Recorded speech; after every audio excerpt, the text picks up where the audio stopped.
Good evening, everybody. We're ready. What a fine boat. So, my name is Chris Griffiths. I am Director of the World Thames Maritime Sustainability Programme. And I'd like to welcome you all. Thank you all so much for coming. Delighted to welcome Will Stirling. And I'll thank Georgina over there for organising it all. She's very modest. So Will from Stirling and Sons, sustainable boat builder, Arctic sailor, everything I'd like to do. I'll hand over to you. Thanks a lot, Chris. Please.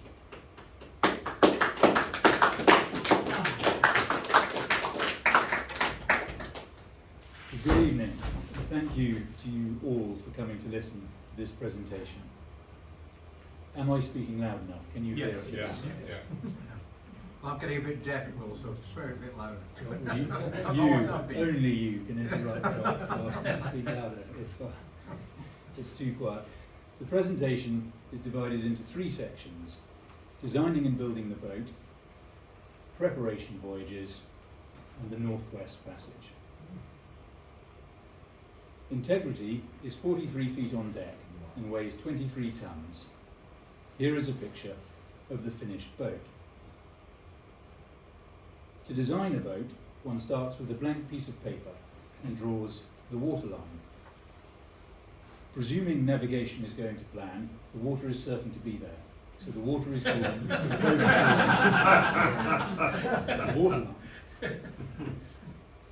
There is no computer-aided design. It is all drawn by hand and rule of thumb. My technique involves quite a lot of rubbing out. To build the boat, the lines plan is drawn out full size on what is called the loft floor. and the oak frames made from templates taken off this loft floor. The hull planking is fastened to the framing with copper and bronze. Then a large lead ballast keel was cast, the interior built, machinery installed, and the rigging completed. The build took 18 months, and she launched in 2012.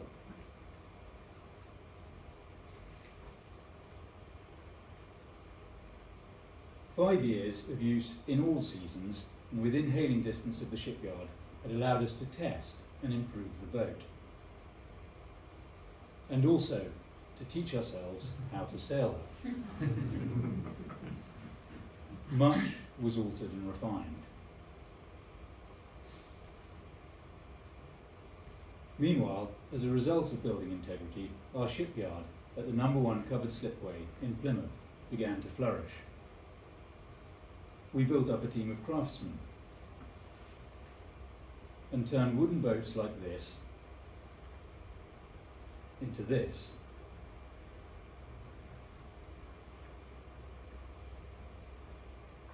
Sailing boats like this.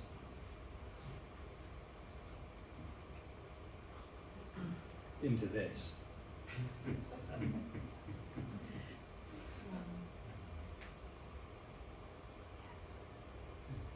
And steel boats like this.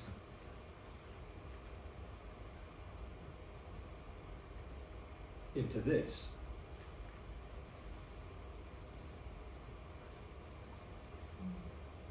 This is our current job, the restoration of an 80-foot sailing trawler on the historic ship's core register. All in oak. Up to 40 trees have been used to restore this vessel, so we have planted 400 oaks in order to replenish what we have used. Now, I've shown you all this because you're a captive audience, so it's very easy for me to do some targeted publicity. That's not the reason. All those here will be keenly aware that going to remote regions demands self-reliance. In terms of our machine, I hope I have shown you why we fully understood how she works, what she can structurally withstand, and how she needs to be looked after. Following the extended Plymouth-based sea trials, Integrity spent 5 years in northern Iceland. You know where northern Iceland is. These years based in northern Iceland brought a different type of boat preparation and training to build on the foundations laid in Plymouth. She made a number of summer voyages to Jan Mayen and to East Greenland. And during the 2 COVID years, some less seasonal trips in Iceland, where we learnt what it was really like to work a traditional boat in the cold.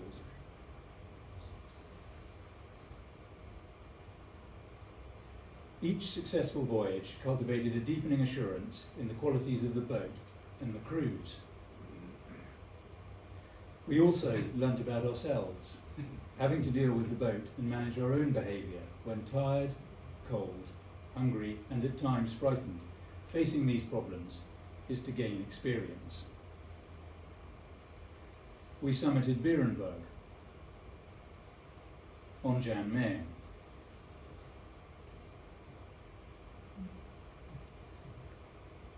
And during this trip, I learned the hard way about tactical rucksack sizing. By the time I'd realised my rucksack had a much larger capacity than my colleagues, it was too late. I now only admit to having a little rucksack without much spare room.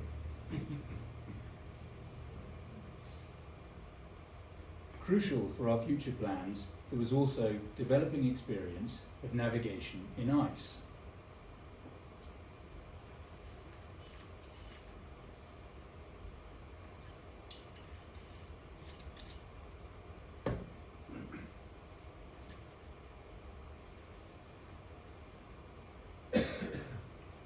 Which one encounters in varying density.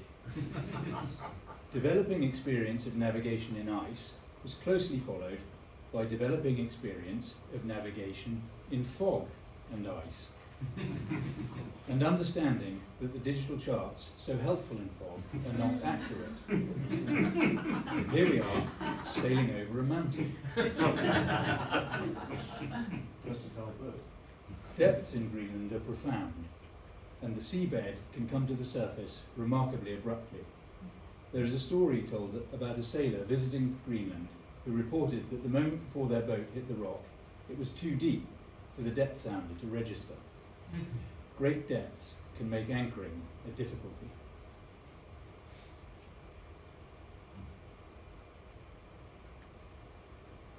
We often had a sailor aloft to both choose the route through the ice and at times to check depths in front of the boat. We developed our double anchor method, which so far seems to hold fast. And three small asides. This is my favourite health and safety photograph. At a disused airfield in East Greenland, one fire extinguisher is optimistically put amongst hundreds of barrels of aviation fuel. Here is Alistair, and the thing I notice about this photograph is that bloke is wearing my slippers. So you can imagine how I felt about his method of getting back to the boat. This is Lake Fjord, where the explorer Gino Watkins had his last winter base as he tried to map the air route from Europe to North America in the 1930s. And these, I presume, are the remains of one of the expedition launches. One of our oars is laid down for scale. After each voyage, spares and repairs were considered in two categories: the immediate, in order to make the boat safe after an incident, and the onward, in order to have the ability to continue a journey. We had to be sure we had a comprehensive response in terms of our own ability to service, maintain and repair the boat, and also the appropriate tools and spares on board in order to effect that maintenance and repair. Spending time in Iceland before and after each excursion also brought a key element of great value: friendships with those familiar with the Arctic and the benefit of their advice. Here we are on the Husavik Slipway, having decided that black would be a more appropriate colour for Arctic work. And by this stage, an attempt on the Northwest Passage was set for 2023. In 2022, having departed from Iceland for one final sojourn in East Greenland, we sailed on south from Cape Farewell, reaching Lunenburg, Nova Scotia, late in the season. This was a journey in the wrong direction, but it had been felt worthwhile because we wanted the boat to be in an area of infrastructure and expertise for a thorough winter inspection and refit.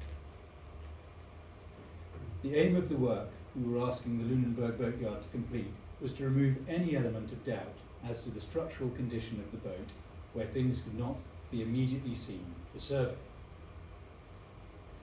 And it was with the boat in this strategic position that the final stages of planning for an attempt to sail through the Northwest Passage the following year could be set in motion.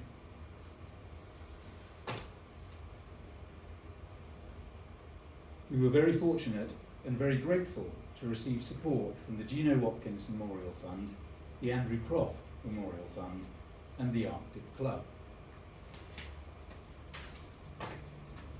This support upgraded the safety and medical equipment on board and allowed us to group train the whole team in first aid and sea survival specifically relevant to our expedition.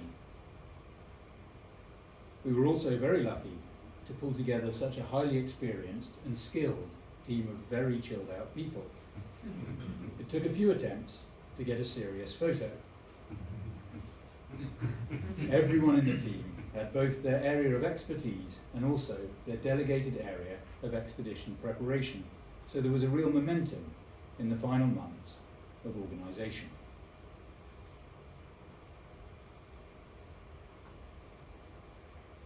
Integrity set sail from Lunenburg, Nova Scotia, on a 4-month voyage on the 1st of June, bound for Alaska via Greenland and Arctic Canada. It was a Thursday, and one can appreciate that with naval superstitions rife amongst the crew and the trouble of folklore's HMS Friday. There was no option to delay. Having misdiagnosed one of several narrow channel entrances passing between 2 low-lying islands and out onto the sea, we almost encountered the seabed within a mile of departure port. Running aground on mud is not too bad. Rocks tend to have a more serious impact. Having overseen various sailing mishaps and therefore accustomed as I am to general embarrassment and sometimes comprehensive humiliation, a call for help so close to the start would have been difficult to wear with grace. The navigational misadventure was soon forgotten, and given what came afterwards, perhaps, had I not mentioned it here, the incident may never have been remembered. By dark, we were roaring up the Nova Scotian coast, the crew of 4 divided into 2 watches, one to steer and one to pump. By the time the small electric bilge pump had packed up and the rebuilt engine-driven emergency pump had broken down, a rota of the off-watch team clearing the well once every 10 minutes with the manual pump was in place. Everyone's first night out at sea, we had done 20 miles of the 6,000 ahead. No sickness, but a general distaste for the job in hand. The boat, regrettably, seemed to be in worse condition than when sailed from Greenland to the Lunenburg boatyard the previous autumn. The most immediate issue amongst a catalogue of grumbles was the refinished topsides, through which the pumping team were able to note the dipping heights of the numerous passing lighthouses. It remained dark, the wind increased, the sea rose, water ingress continued, and the gaff jaws came adrift aloft. At this point, a meek suggestion was made that we might perhaps go in somewhere to resolve some of our more pressing problems. On the face of it, this was a sensible proposal. However, with a fair wind and no immediately available harbour, I felt that first we might try to tackle our problems one by one and then reassess. On we sailed for 100 nautical miles to the rural quay at Fisherman's Wharf. Readily supplied with lobsters by the kind fishermen, we set about, where necessary, refitting the refit. One was reminded that if we couldn't sort out the raft of issues that presented themselves, how could we expect to tackle the Northwest Passage? Travelling with shipwrights has many advantages, and we had soon righted the Lunenburg boatyard's wrongs to put the ship back in first-class condition. In mid-June, first ice was encountered in the Strait of Belle-Isle at a parallel latitude with Cornwall, and in short order the southern edge of the Labrador pack ice hove into view. Further progress north along the Labrador coast was forestalled by the ice, and so preparations were made for the 700 nautical mile passage across the Davis Strait to Greenland. At the bay we chose as a jumping off point, there were the remains of a whaling station. I, of course, left a Stirling and Son flyer on this old whale chasing boat, and I'm hoping to hear back about the refit soon. There were rather forlorn looking houses, and of particular interest to me, a winch of similar proportions and made by the same company as that at the No. 1 Covered Slipway, which I had bought from the RNLI. Leaving Labrador at first light gave us the longest period of day to sail clear of the ice. During the first day of the passage, we encountered the southern tip of pack significantly south of its plotted position and skirted around it. The ice lights were rigged before darkness fell. As the days passed and we rotated watches on the tiller, the miles accumulated on the log. Having taped over the GPS before departure, navigation was by dead reckoning, supported by sextant sights when the sun was visible. Venus and the moon also helped, but as we proceeded north, night faded into twilight, and then we entered the land of the midnight sun. Given the size of Greenland, we could proceed with reasonable confidence in finding the world's largest island at the end of the bowsprit. It would then be a matter of deciding on which part of the 1,500 nautical mile coast we'd arrived. Martin worked on our domestic environment, refinishing the saloon table. And Tim, with all his experience at sea, kept an eye on the navigation. After 6 days at sea, the fog peeled back to reveal the snowy mountains of Greenland. A collateral benefit of traditional navigation is to experience the excitement of landfall. Sailing in fjords and amongst the offshore islands, we worked our way north. The charts of Greenland have sparse information. One has to read the landscape and make cautious assumptions about the seabed. With regard to the wind, wherever and whenever I am sailing, it never seems to be quite right. In Greenland, generally, there is either too much or none, so one has to plan ahead quite carefully in terms of fuel, and sometimes take the wind that is available to make the distance. There was wildlife, including eagles, an Arctic fox, an Arctic hare, and one muskrat. At great expense, Tim had been sold a hat made of prime beaver in Labrador, but on closer inspection of the label, it said muskrat. It was very soft, nonetheless. With no darkness, sleep patterns became erratic.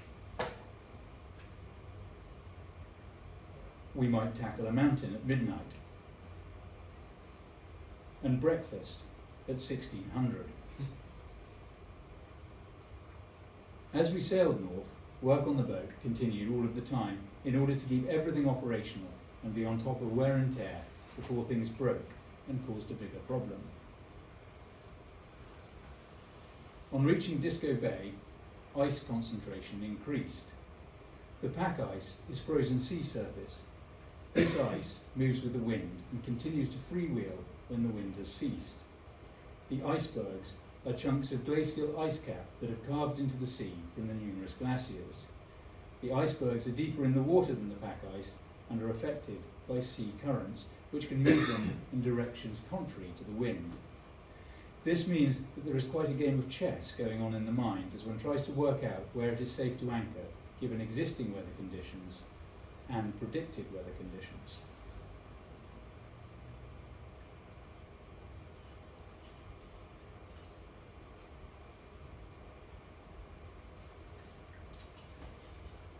As we entered Disco Bay, Martin produced a mini disco ball, a joke of considerably patient gestation. One anchorage yielded a crop of mermaid's hair. We played football on a surreal astroturf in Godhavn. Had tea in Hotel Disco, where notably there was no music playing. And Luke led a short climb on a carefully selected and grounded iceberg. The ice was incredibly hard. With some nudging and wiggling, oh dear, my arms aren't long enough, right at the other side it says Illulisat. With some nudging and wiggling, we made it in time and on time for the first crew change in Illulisat, where despite the risks, Sarah made friends with some locals. And Owen got to grips with running repairs and engineering. At this stage, our concern about the ice coverage and speed of the breakup was crystallising into awareness that 2023 appeared to be a relatively heavy ice year. This gave some uncertainty ahead. When would we have gone too far to retreat should penetration from the Atlantic to the Pacific become impossible? This is an ice chart showing density of sea ice. Grey is solid, red is 9/10 coverage, and blue is 1/10 coverage. We would consider negotiating 3/10 with a clear exit and in fine weather. Certainly, there was plenty of ice to negotiate around Illulisat. So much time was spent aloft directing. You may notice an improvement in photography during this period, as Hugh took many of these wonderful images, including this extraordinary sequence of escape.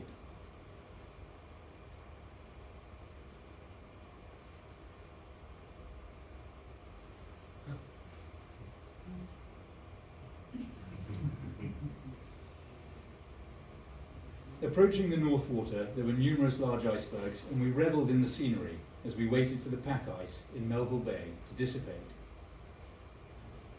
Whilst underway, we used the sun to check the compass at local midnight. Ordinarily, this would be done at local noon with the sun due south. As we were sailing north and the sun was above the horizon all the time, we used the sun due north at midnight. The increasing magnetic variation of up to 40 degrees had to be taken into account, which can obviously cause some directional confusion. With poor weather approaching and plenty of ice offshore, we spent almost a week near a landmark called the Devil's Thumb, where Kev led a number of shore excursions. Including an attempt to climb the Devil's Thumb.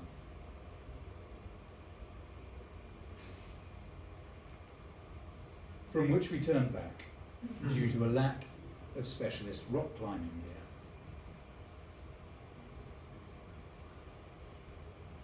Some of the ice you could go through. This was a sort of slush or rotten ice that you wouldn't be able to walk on, yet equally it slowed the boat down, and one feared that if one arrived at a denser patch, it might stop us altogether. In worst case, we'd be temporarily stuck until it melted. Some of the ice you simply had to go around. One has to be extremely cautious in the vicinity of icebergs, as they are constantly on the move.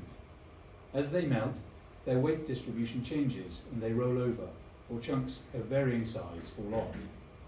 Whilst they appear timeless, they are active. Crucial to our comfort on board was the small wood-burning stove in the saloon. Our usual type of coal having been unavailable in North America, we had settled on a 1/4 ton of anthracite, sourced, delivered and stowed with difficulty. Gentle concern had mounted during the voyage as we found the anthracite reluctant to ignite without constant and fawning attention. True, it wasn't Welsh, but there was a reasonable expectation that it might be flammable.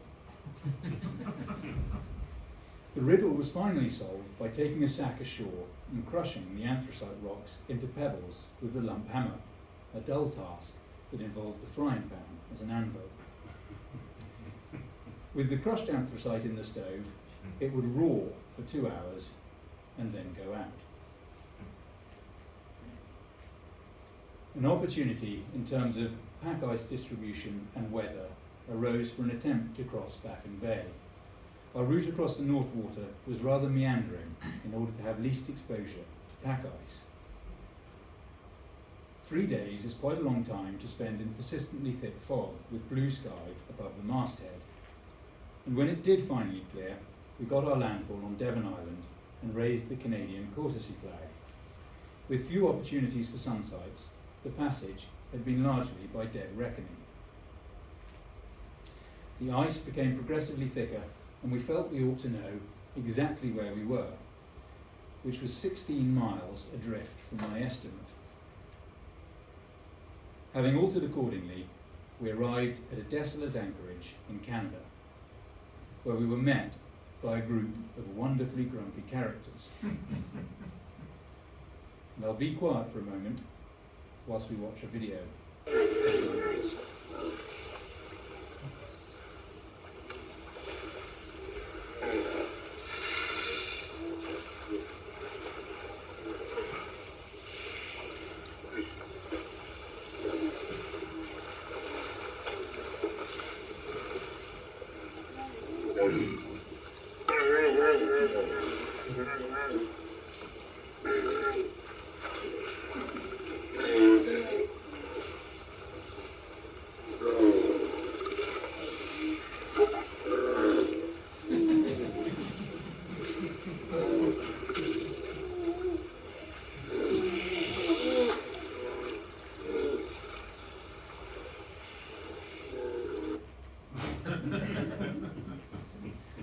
Following the retreating pack ice edge west along Lancaster Sound, we took shelter from stronger winds in Erebus and Terror Bay, beside Beechey Island, Franklin's winter quarters of 1845.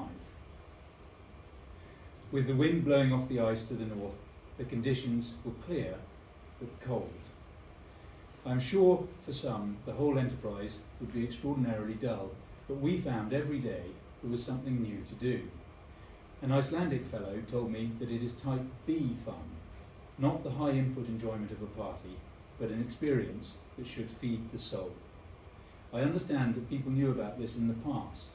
In 1821, a sailor in this area recorded in his diary, "With our time thus occupied, our comfort so abundant, and the prospect to seaward so enlivening, it would indeed have been our own faults had we felt anything but enjoyment in our present state, and the most lively hopes and expectations for the future." Having climbed up to Franklin's Cairn to gain height, we were able to survey the ice conditions to the west and choose a route through to Resolute. Within 6 hours of anchoring in Resolute Bay, the wind had changed and the ice sailed in, surrounding the boat and dragging her towards the shore. The outcome of our predicament was uncertain for a moment. Having extricated ourselves from the icy grip, we chose an equally unsuitable anchoring spot, when most fortunately a local hunter guided us to a partially sheltered cove, where we were able to pole the more threatening ice away from the boat. I knew Resolute somewhat, having been involved with Jock Wishart's successful Row to the Pole expedition. This photo is in approximately the same position as the last. Options for shelter were limited with ice around and variable wind conditions.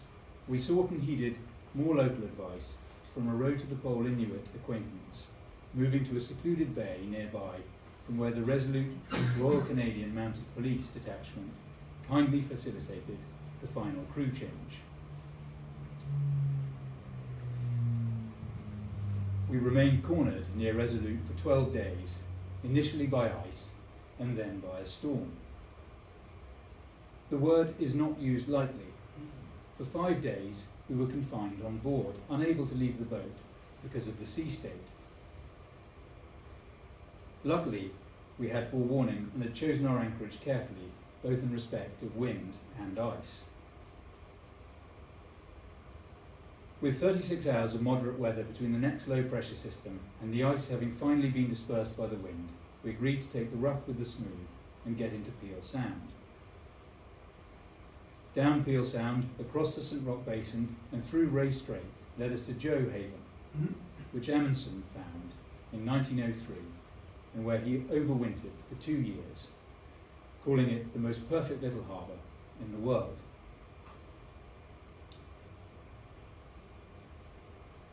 The locals were out in force.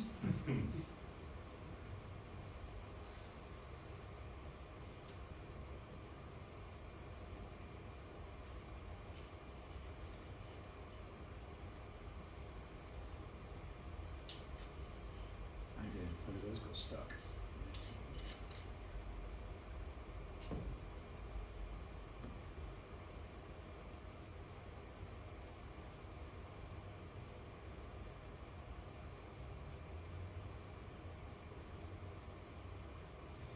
Sailing from Joe Haven, we negotiated Simpson Strait, the narrowest part of the Northwest Passage, and the site of the Franklin expedition's last stand in the somberly named Starvation Cove. Night started to set in, which was cold and dark, both of which were compensated by the Northern Lights. Integrity had a good run with the square sail out of Dolphin and Union Strait. This was the final narrow passage between mainland North America and the Arctic Islands, leading into the Beaufort Sea. With boisterous weather building up again, we careered into a lovely bay, giving protection from all directions of wind. Fortunate, as over the subsequent 6 days, a gale blew from the northwest and then southeast. Bakery skills proliferated. On a day when we could get ashore by dinghy, we walked 7 miles to a river to catch a fish. We didn't catch a fish. Nonetheless, it was good to be out in the countryside. a low-lying desert of brown gravel as far as the eye can see. With reduced visual inputs, one became sensitive to nuance. The changing light on the land could be captivating. At this stage, due to unseasonably strong weather, we had done 1/3 of the distance of the third leg in 2/3 of the allocated time. Patience is said to be an essential trait of the Arctic traveller. With 1,500 miles still to go, we kept busy whilst waiting for the opportunity to press on.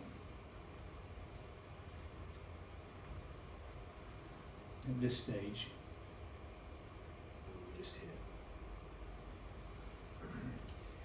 The gales finally abated to allow us to sail 750 miles to Point Barrow, the northwest point of mainland North America.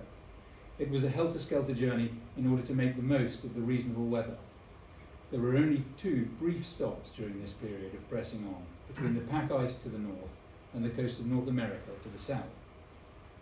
One at Tuktoyaktuk, the northern end of the ice road, where we saw the tug and barge trains which service the settlements in the summer. And one at Herschel Island, where the Inuviac Rangers were packing up after the summer. They were most hospitable, and their hut very warm. The compass became more useful as we moved west past the longitude of the magnetic North Pole. The Beaufort Sea is shallow, and we became used to approaching the land in 4 meters of water. One has to take care, as the Canadian charts are in feet, the USA charts in fathoms, and the digital charts in meters. By this time, the magnetic variation had changed to east and reduced to a mere 9 degrees. On leaving Canada, we entered United States territorial waters. We attempted to stop at the settlement of Kaktovik for shelter from weather, but on approach, it was too shallow. Despite Dan wearing shorts, it was windy and there was evidence of a sandbar with breaking waves. Whilst we hauled our wind and dealt with the sails for onward travel, 2 polar bears were playing in the water nearby. So it was freshwater rationing and straight on for Point Barrow. Wind, fog, a Northern Lights display, delicious cooking from Arthur, and never enough sleep. There was some brave action from the team at Barrow, where we took on fuel and water. It involved landing on an open beach, and twice the dinghy was swamped in the surf whilst trying to relaunch. The stakes are a bit higher when the water temperature is 1.5 degrees. The final leg of 550 miles remained, across the Chukchi Sea and through the Bering Strait. Onwards we sailed, south past Icy Cape, past Point Hope, with square sail set across the Arctic Circle, through the gap between beside the Diomede Islands, where Russia and the USA are just 2 nautical miles apart, and on 16th of September, into the safety of Nome Harbour, the gold panning town, where Integrity overwintered. Destination reached, voyage complete. Integrity was stripped to a gant line, and with frost on the deck, it was time to go home. There is an Inuit saying, "It is never wise to get too confident in the Arctic."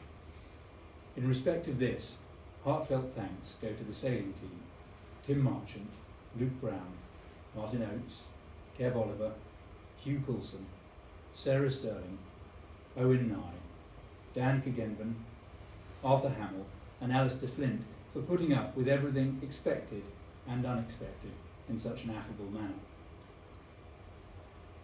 Thank you to all those far more experienced than me who so generously shared their knowledge and experience in the build-up to the voyage. And thank you also to all those many people who welcomed us and helped us during the voyage. We are keenly aware that the transitory traveller gives little in return, yet the unsolicited kindness we repeatedly met during our tour around the top of the continent made a lasting impression. And that concludes my presentation. Thank you. Did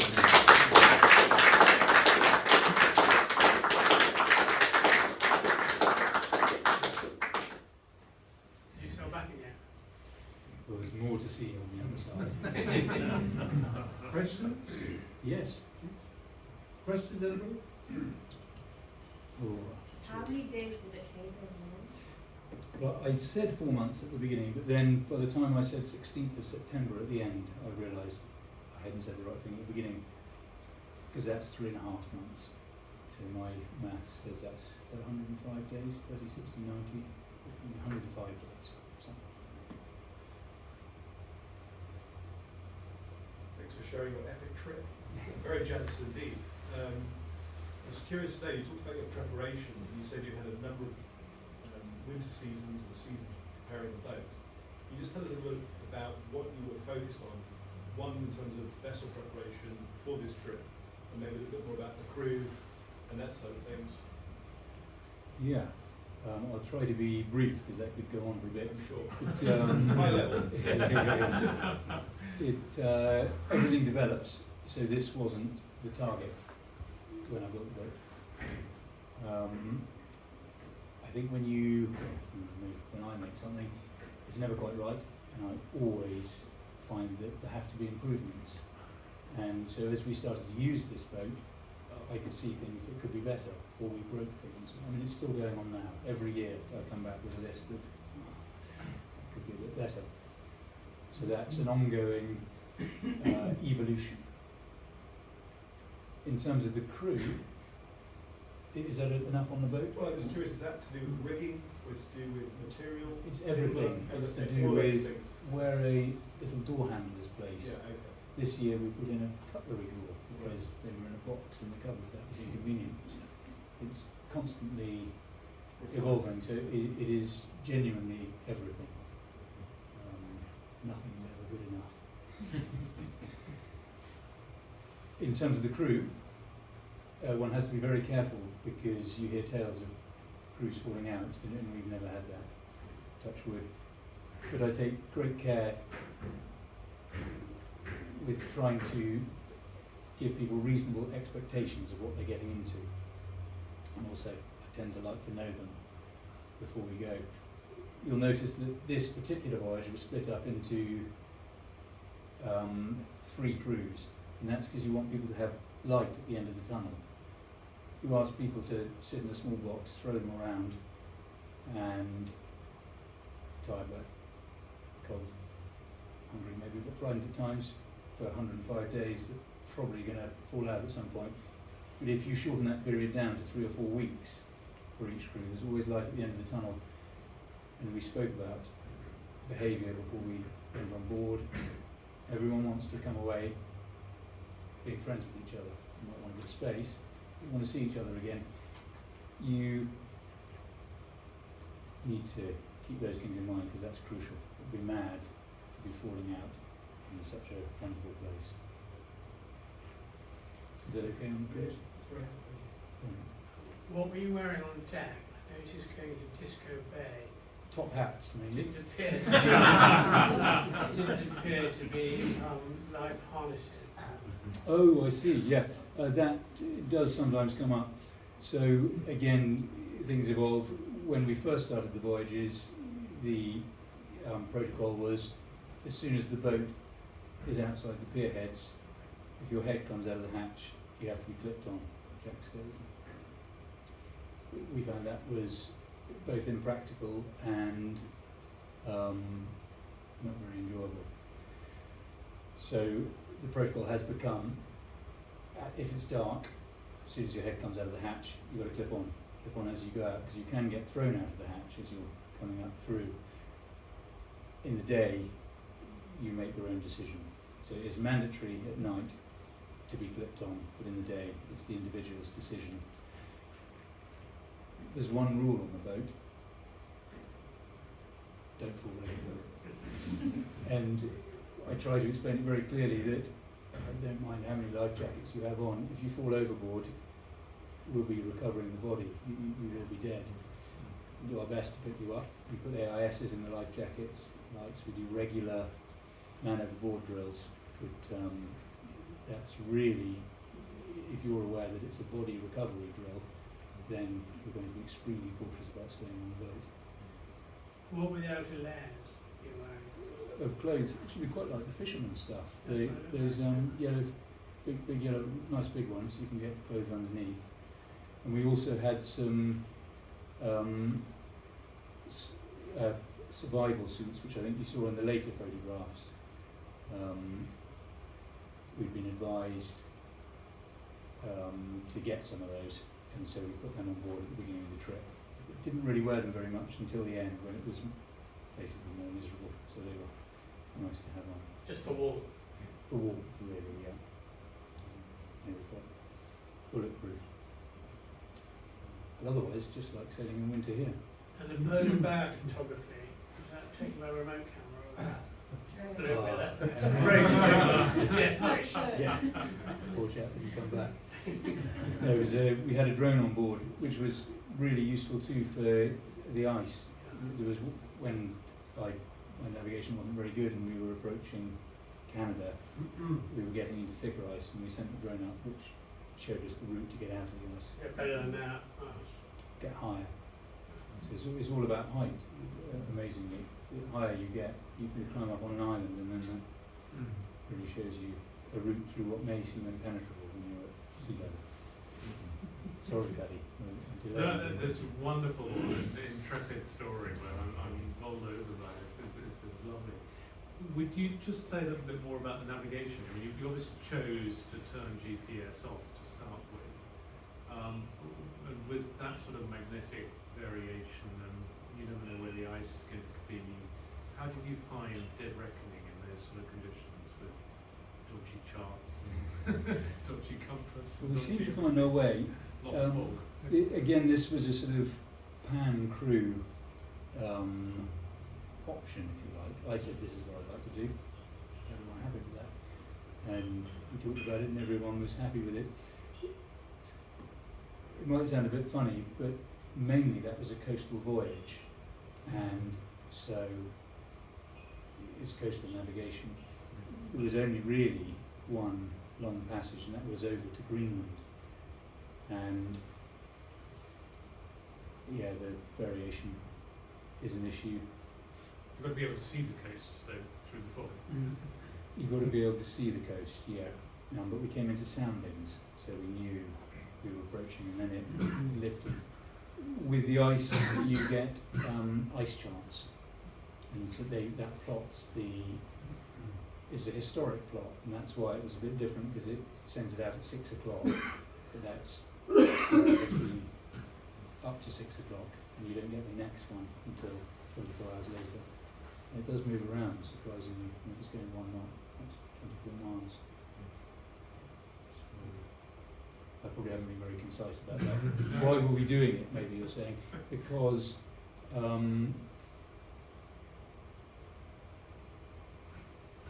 traditional navigation is much more enjoyable than playing on computers.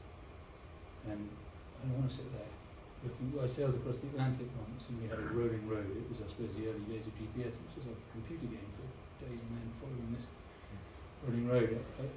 This gives you a mental challenge and a real sense of achievement, and that uplift when you do find the coast. So I enjoy that. I mean, we did have several GPSs on board to turn on. Should it get more sticky? Yes, Callum. Not why too difficult. Why did Integrity open up in Lunenburg, and why didn't the Lunenburg team address the problem, identify and address it, and how did you cure it? Yeah, well, I don't want to get upset here, but and also, obviously, it could seem funny because I'm a boat builder, but we just got ripped off. They did a rubbish job. I mean, they weren't on the job. My climbing boots, when I went out there, they said, "Oh, sorry, your climbing boots. Here they are." They dropped them in a bucket of acid.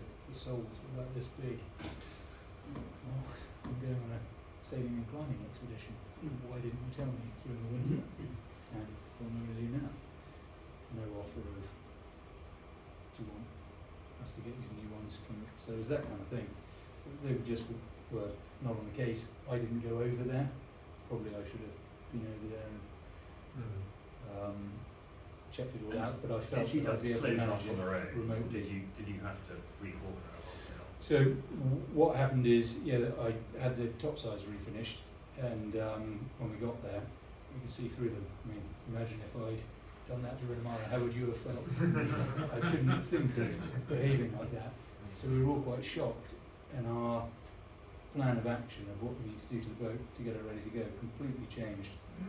The hatches for revarnishing, they left them next to a radiator, which is mad. They'd all opened up and cracked, and then they'd varnished them and charged me for it. They gave me back hatches which were completely leaky, so we had to, anyway, all this stuff happened. So it was a bit of a shock, and for a while I couldn't work out whether I was being a terrible customer or whether my judgments were wrong.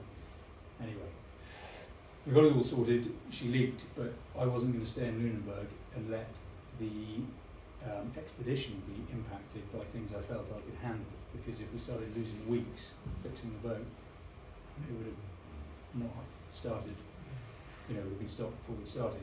So let's go. And she leaked a little bit more than I expected, that's true. And so we went into this place that I'd been to the previous year, which was a tiny fisherman's harbour, and got over the top sides with loads of linseed wax and just pressed it into the seams all the way around the boat. And in due course, as she sailed, the water was coming around the boat and swelled up, pressed out, and then your friend had kindly advised me about linseed oil painting. So up by the Devil's Thumb where we were stuck, got in the dinghy, we painted the top sides. James King, remember the hero? James King, yeah. Artist. It is.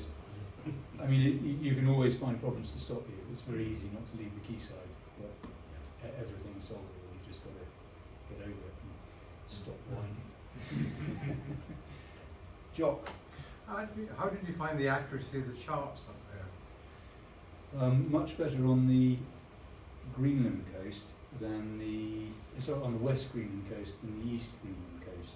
The East Greenland coast, there are 4 or 5 charts to cover pretty much the whole coast, and they're pretty dodgy. You have to be really on your toes. West Greenland was much better, so I think they were pretty good really. Canadian ones were good, and American ones were pretty good. But you've got to be on your toes, because the scale, I think, is probably the thing. So I think in England we probably trust the charts implicitly. Up there I feel it's more of a guide, and then you have to read the landscape and make cautious judgments. Hello, Hi. did you have a question? The season's incredibly short in the Northwest Passage. A lot of miles to cover, constant risk of ice. What's the plan B?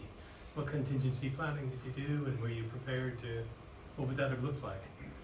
That's interesting, because these things fade away once you've passed. But I was always thinking of my stopgaps, if you like, my safe points. So I knew we'd be able to get to Greenland, and when we got there I went to a shipyard and introduced myself. There are very few there, and this one was known for sort of once they got you, it's terrible. But it had just changed hands, and there was a young lad about my age, who had taken over the yard, and we sort of spoke about boatyards, and I asked him if I got over to Canada but couldn't get through, would he consider taking the boat out and looking after her for the winter? No problem. That would have been 1,000 miles coming back the other way, but that was my first stopgap. Peel Sound is really the choke point. So if you can get down there in good time, you'll have enough time to rush on all the way to Nome, because that's the first stopping place. I was concerned with the ice charts when I was leaving Greenland that Peel Sound would open late, which would mean we didn't have enough time, because I'd been advised that you don't really want to be out past mid-September, and that's not a very suitable boat for the job, so we certainly don't want to be out in the Bering Sea past mid-September, otherwise we might really get a problem. I had a contact in Johaven, very safe little harbour, And so I thought if Peel Sound didn't open until late, it would open at some point, but if it didn't open until too late, I would be able to leave the boat anchored in Johaven. She'd freeze in. She'd freeze in. And then the next year we'd carry on. But the whole thing was a terrible rush. You didn't really have time to look around. So I think that's the nature of the challenge. Does that answer it? Yeah. So when Terror and Erebus got stuck, their Peel Sound's completely impossible, right? I'm going to say the wrong thing for history, so I'm not entirely sure. I think they came down Peel Sound and then got stuck in the ice around King William Island because they went to the west of King William Island, which gets a lot of ice coming down from Melville Sound. If they'd gone to the east of King William Island, it might have been too deep. That's the way Amundsen went. That tends to be a protected passage. So I think they did get down Peel Sound, but then got stuck. The rest is history. It's also much colder then than it is now. Yeah, that's The seas were incredibly short then. Yeah, I mean, just on that point, I mean, sustaining risk analysis. I mean, were there noticeable? What were the noticeable conditions? That are a product of global warming, whether that be wildlife. Gosh, I don't know. I'm not really qualified to tell you anything exact on that. I can tell you a couple of things. First boat went through in 1903, sort of 1904 to 6, something like that. By 1960, there'd been 10. We were the 364th. So since 1990, it's just going up. That dinghies, icebreakers, submarines, the lot. But it's increasing. That it's a exponential curve, I think you call it. So that we can deduce from that there is less ice annually. In terms of weather, they said that it's much more unpredictable up there. So we had 2 really strong gales. The first one, when we were stuck, that was a hurricane. It was absolutely howling, and even the Coast Guard ship had come in to take shelter. So they say that you get stronger gales than you would ordinarily expect in the summer these days. Yes. Clearly you sailed the boat you've got. Yeah. But if you were to build an integrity to do the Northwest Passage, what material differences would you? Right. I was hoping you were going to say what size, and I was thinking 300 feet.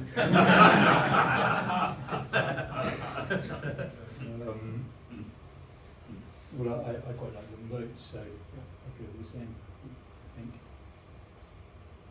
probably that'd be a different shape. I mean, I'd love a schooner, an 80-foot schooner. That would be good because you could walk around inside a bit more. And you'd be. I tell you, the thing with a boat like this, which you'll know, is you're kind of on the boat. You've got guardrails, but there's the sea. I suppose that's a lovely experience because you experience the sea. If you had a larger boat, an 80-footer with some bulwarks up to, sort of your ribs there, you'd be in the boat, and I think that would be quite a different experience. I think when the weather was coming, you'd feel less worried about it. And gaffering as well. Well, I like gaffering, yeah. Obviously, it's not as practical as other rigs, but I find it works okay for me. Right, everyone's getting hungry. So you've modified the bow, both bow and below water for use in pack ice, is that right? I copper sheathed it all the way, yeah.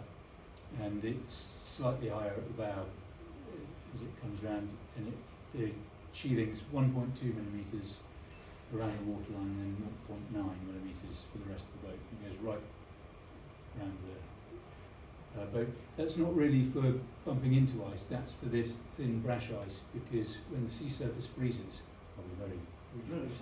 When the sea surface freezes, it's like a hacksaw. And if you start moving through that, it'll give you a really neat waterline mark. Eventually, it'll cut through your planks, and I've seen that on the Norfolk Broads, funnily enough. So it went ice breaking. the copper sheathing is not for bumping into icebergs. You simply, or lumps of ice. If you think of a piece of ice 4 meters by 4 meters, that's I think that's 16 tons. Sometimes my maths isn't great. 16 tons, boat's 23 tons, but that's a 16 tons solid boat's like an eggshell. So if you bump into ice at any speed, you're going to damage your boat, which would be foolish. Have you taken that off now? Is that good? No, that copper sheathing's there, and that will be really useful when she gets to the tropics, because the tornado ones won't get in. It also means often we don't lift her out of the water from year to year, because there's no need to anti-fire. You could be here all night, couldn't you? Yeah. She's in next. So where is she now? She's in a place called Juneau now. Juneau, Alaska. Juneau, yeah. Juneau, where Juneau is.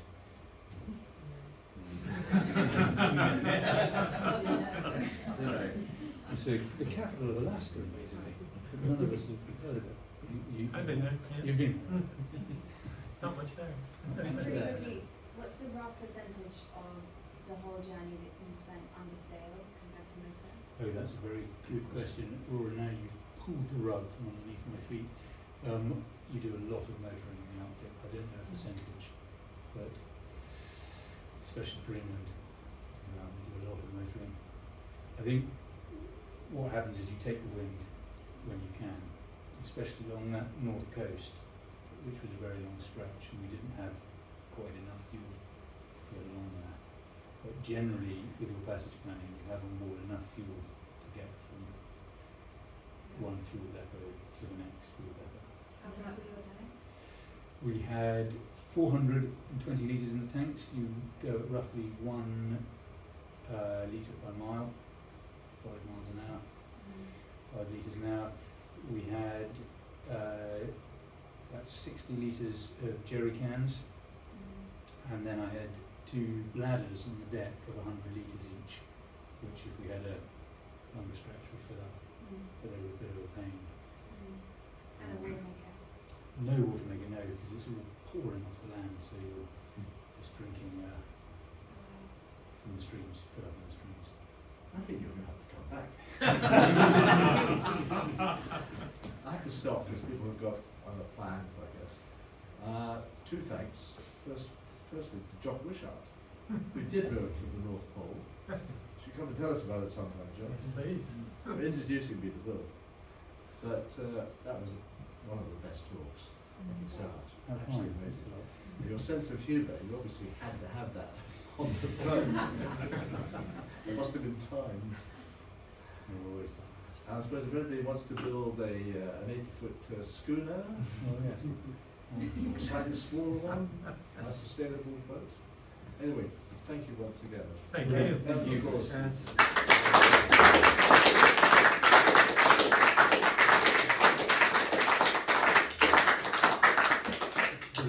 Chris. Well done. Can I just say that Will comes of great heritage because in his living room, which is one of Drake's house, by the way, there is a picture of his great, I never know how many great-grandfathers ago, who was the admiral who built Nelson's ships in the #1 boatyard in Plymouth. So the wheel has gone full circle. Is that Frobisher? Is that Frobisher? Because I got an email today from someone saying they have to meet him because his ancestor was a Frobisher. Not true. You don't know. Right. There you go. Thanks again. Brilliant.